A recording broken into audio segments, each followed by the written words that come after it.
This is Andy Purwell for ID Boxing. I'm joined by Australian heavyweight Demsey McKean over Zoom. Demsey, firstly, Happy New Year. I hope you had a good period and a good Christmas. How are you? I'm good. Happy New Year to yourself. Yeah, I'm good. It's good to be back into training and back into some sort of routine as well and working towards the next fight day. Before we do come on to what's next for yourself, let's just kind of look back on that the festive period. Did you get up to much? Not much. Well, the week we went away for Christmas, we went away to the Canary Islands, the partner and I, just to catch a little bit of sun before we come back to good old UK weather in winter, and then the long training camp ahead. So it's good to get a little bit of downtime before it's down to business. So Before we do come on to what's next, let's just reflect then on your 2022, two fights, two wins, Ariel Bracamonte and then Patrick Corte over in Australia. Just reflect on both of them, how you felt, obviously with Tony Sims in your corner as well.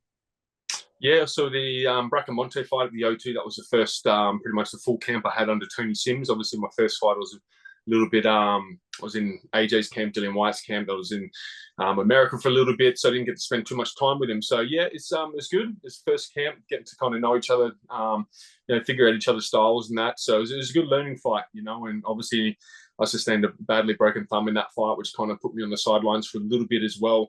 Like you said, I had the two fights in 2022. I would have liked to have at least three, but it is what it is, and injuries do happen in this sport. So, yeah, it was good. And then obviously the next fight against Corte felt really good, really settled in with Tony, really starting to kind of work each other out a lot more as well. And I think we've found like a really good a medium base that we can kind of work off each other as well. And obviously got the knockout in the third round, and I felt really good.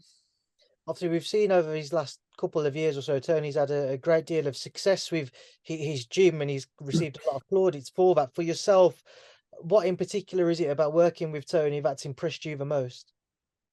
I think it's just he's very technical. He's something I've never really had over the years. You get your coaches and your padman. I've had really good coaches over the years, but he's very technical. Like you're doing something on the pads, and he won't let you move on until you've got that 100% down pat as well. So I think you kind of need that meticulous kind of mind as well to pick apart everything that you're doing. And obviously at this top level that we're going to be coming into very shortly as well, we need to be technically sound as much as possible. So I think it's just that he's just a good all-round coach. He sees things a lot of other people can't really see. He's got a great stable of fighters, Hall of Famer trainer, and yeah, you just have to look at his stable of fighters and the level they're at and the performances they're putting on. So now he's a really good coach, great person as well. So I'm privileged to be able to be welcomed into the Matchroom stable.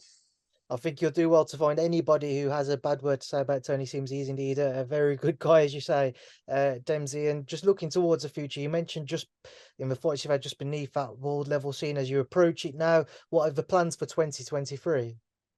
So obviously, good performance, like Eddie said, if I put that good performance on, he's going to give me a bigger fight, which I've been chasing for a long time. I'm on the fringe of these fights, and I really want that big name fight to kind of prove myself and show everyone this is where I do belong. And I've said it before, I think until you do take one of those big names out, no one in the heavyweight division is going to really respect you as a contender.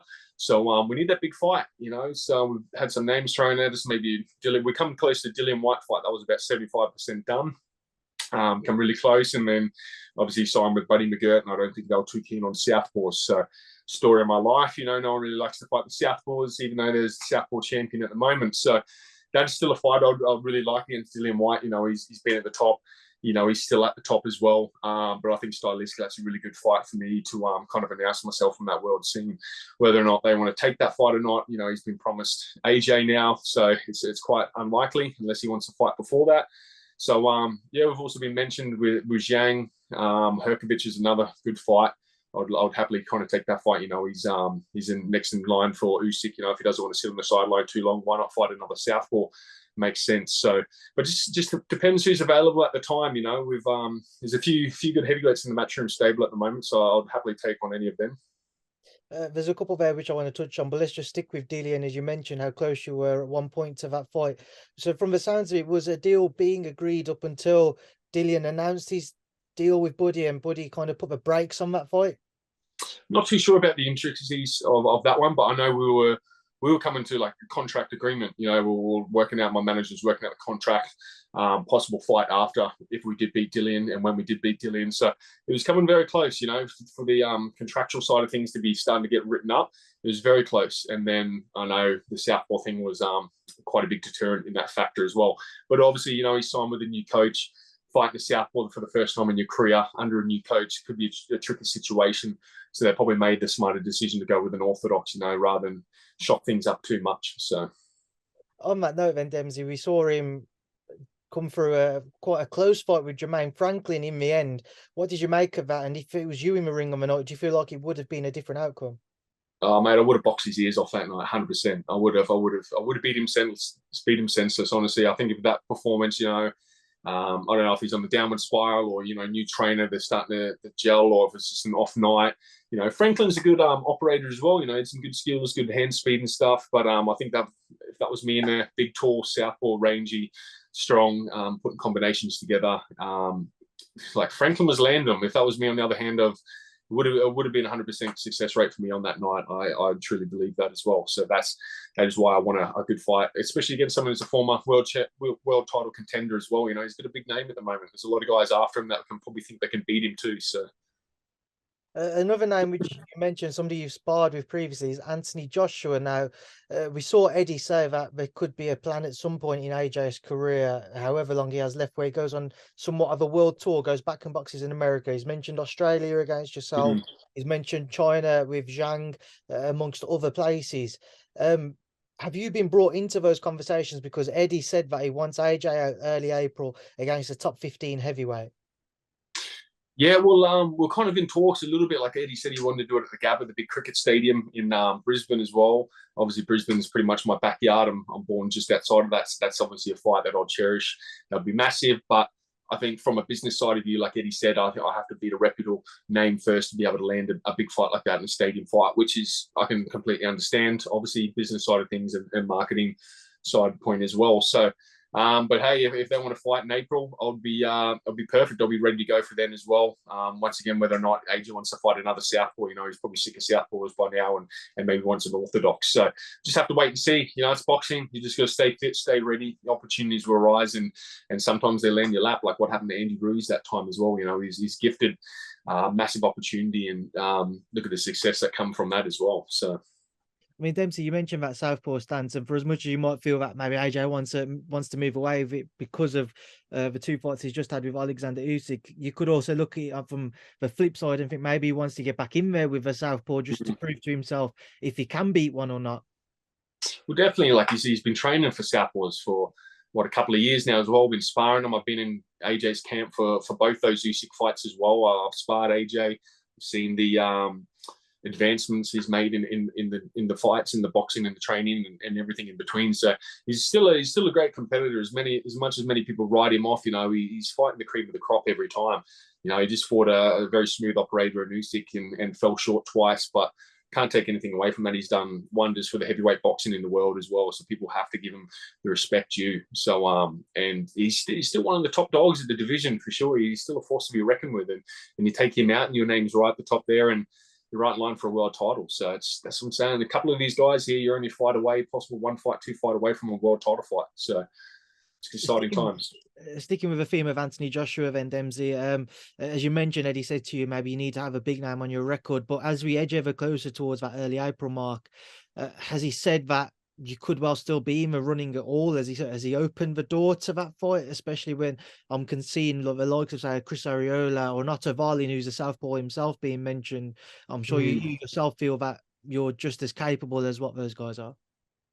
Yeah, well, much more so. You know, I find myself more skillful than Otto Wallin, and obviously I'm with Matchroom as well. So why not give it to a Matchroom boy? So, but like I said, AJ's the man at the moment. Everyone wants to fight AJ. It's a money fight. It's the opportunistic fight that's got to put your name right up there. So I haven't heard too much about it, honestly, but my manager has, you know, talked to Eddie and said that we are keen, we are ready, and we'll happily take that fight whenever. So, yeah, we'll have to see what happens. See what happens over the next month or so with negotiations and possible fights and dates and whatnot as well. Like, you know, it's boxing, very political. You know, it's very hard to get a fight until there's a signed contract in your lap. You know, you can't take anything too serious. On the sparring note as well, Demsey, just reflect on that for me. How did that go? What are your memories of it? It's good. It's good competitive rounds. I give all these top guys good hard rounds as well. It is only sparring. It's not a fight. We are kind of working with each other as well. We're not out there to kill each other, but it's good competitive rounds, mate. I'm very confident leading into any of those kind of top level fights. So I'll tell you that. I mean, also working with Tony Sims, he's previously worked with Anthony Joshua, and he's also worked in the corner of Tyson Fury as well. So just kind of sticking with the AJ theme, I'm sure as a camp, you'd be more than confident than ever that you'd be able to get some form of a result against him with the knowledge you have from previous sparring, and of course with Tony previously working with him. Yeah, definitely. Like I said, Tony's a mastermind when it comes to this stuff. Game plans, very technical, picking things apart, working on game plans. That's a big thing with him as well. Is working on stuff that really works for you and keeping on drilling it to get that down pat. So yeah, definitely. Like I said, I was already confident beforehand, and obviously with Tony as my head coach, coming up with a game plan, even more confident that I trained him for 4 or 5 years, I think it was. So. And then just moving on from all of that, just get your thoughts on that undisputed fight we are expecting to see, or we're hoping to see in the coming months. Fury-Usyk, I'm sure you'll be as tuned in as the rest of us, Demsey. Just your thoughts if we do see, how does he play out? It's going to be a good fight. It's probably not going to be the most entertaining fight. I think it's going to be very technical. It's they're not overly big punches. Like Usyk's is very smooth, he's always in cruise control pretty much. But I think Fury's just going to be too big. He uses his size very well, long jab, good feints, good movement. It's quite light on his toes for a bigger guy as well. So I think that's just going to cause Usyk some problems. I think Usyk's going to have some success, obviously, and he's going to have to work the body quite a lot, which you don't see a lot of guys doing against Fury either. He's got such a big target there. He fights quite tall, so I think people need to be a bit more forward in attacking the body, which I think Usyk's going to do. But yeah, I think Fury will probably just outpoint him over the 12 rounds and probably win pretty confidently as well. And but yeah, it's still going to be a fight. Usyk's going to have his moments and that, but I think Fury's just going to take it out. Demsey, just a couple guys in the gym. I want to get your thoughts, your updates on. I don't know whether you've been personally asked about Conor Benn with everything that's been going on around him, but as you are his campmate now, somebody who's probably got to know him quite personally over your time in that gym, what have you made of a fallout around his failed VADA test? Yeah, I know that's the talk at the moment, isn't it? Everyone's trying to get the inside word, but I've gotten quite close with Conor since I've moved over here as well. And let me tell you, there's going to be some big news coming out soon, and that's 100% right. So, he's in the clear. He's an innocent. He's a clean athlete as well. And honestly, there's going to be some good hard facts that are going to come out very soon as well. So, which is going to prove everyone wrong and the naysayers and all that as well. So, which is going to be good. It's going to be good for him to clear his name. He's a good young up and coming fighter. And kind of what he went through in the last 3 days out from the fight, I think it was, would be quite tormenting, and obviously it's the biggest fight talked about in the UK, and then because there's such a big hype up, and then 3 days out, this bullshit pretty much come about, and he's missed out on a big payday, a massive fight, big opportunity as well, and he's gonna get what's due. Let me just say that. So. Dempsey, just one more on it, because I don't want to obviously kind of keep it on yourself as this interview was about you. But you mentioned how big that fight was when it fell through the Eubank Junior fight. With that in mind, last year in the UK, if it had gone ahead, it was either that or probably Khan Brook in terms of fights that happen in the UK would have been one of them two that was the biggest. How did Conor deal with that whole thing mentally throughout this entire scenario? Obviously, everybody who's critiqued him, everybody who's had comments on the situation, I'm sure it's been difficult for him. So for yourself, how have you seen him dealing with that?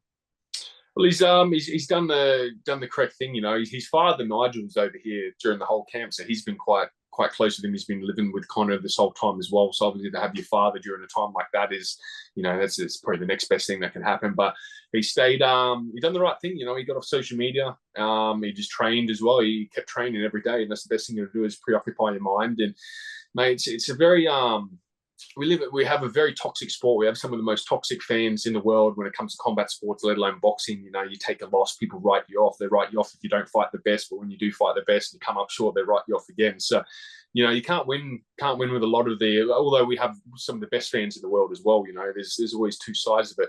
So you can't listen to those negative comments and stuff. Like, they're always going to be there, no matter if you put on the performance of your life and you knock someone out in 10 seconds, they're still going to find something negative to say about you. So he just done the right thing and just blacked himself out and just focused on himself and what he could control. And that's all you can do, is just, focus on yourself, start training, keep busy, and then, wait for everything to sort itself out, which is going to happen very soon. So there's a bit of a weight difference, but we've seen Conor and a certain Gervonta Davis have a couple of exchanges over social media. Has he spoken to you about that in the gym? No, well, he's actually no. So I haven't spoken to him about that at the moment as well. But I've seen he's going up in weight now. We might be having to come back down in weight. But once again, those are two massive fights. If it's Eubank Jr. or if it's Tank Davis as well. So whichever one wants it, I'm sure he'd be happy to give him that smoke. And both great fights, regardless. So hopefully we can see both of them in the new year. And then, of course, you've got another campmate in John Ryder, who's awaiting news. Will he or won't he be challenging super middleweight star Saul Canelo Alvarez? Demsey, how confident are you guys as a team that he will be John stepping between the ropes come what we'd assume will be May? Well, I think it's coming pretty close to it. I think it's pretty I think it's pretty close to being a done deal as well. So hopefully that does happen. Like I said, it's not a done deal until you get that signed contract falling on your lap. But looking like it's going to happen. And mate, it's an exciting time for the Matchroom Gym. Like, you're just bringing it up. Obviously, Conor on the verge of possibly fighting Eubank Jr. again in the new year. I'm on the fringe of a big fight. John Ryder fighting Canelo. Joe Cordina coming back, taking back his title that was unfortunately stripped from him, and then Felix Cash probably on line for another big fight as well, mate. So we're on the fringe of some massive fights at the moment. It's exciting times, and I think 2023 is going to be huge for the Matchroom boxing stable. So, and yeah, imagine if John Ryder takes out Canelo as well. That's massive. So it's boxing, mate. Anything can happen. He's a very skillful fighter. So. Right, Demsey, we will leave it there now. I'll leave you to enjoy the rest of your evening. It's a pleasure to talk to you for, I think it's only the second time we've done an interview. First one over Zoom, so we'll keep in touch a bit more actively, and I look forward to your next fight announcement. Thank you for speaking to me. Lovely. Cheers, mate. Thank you very much.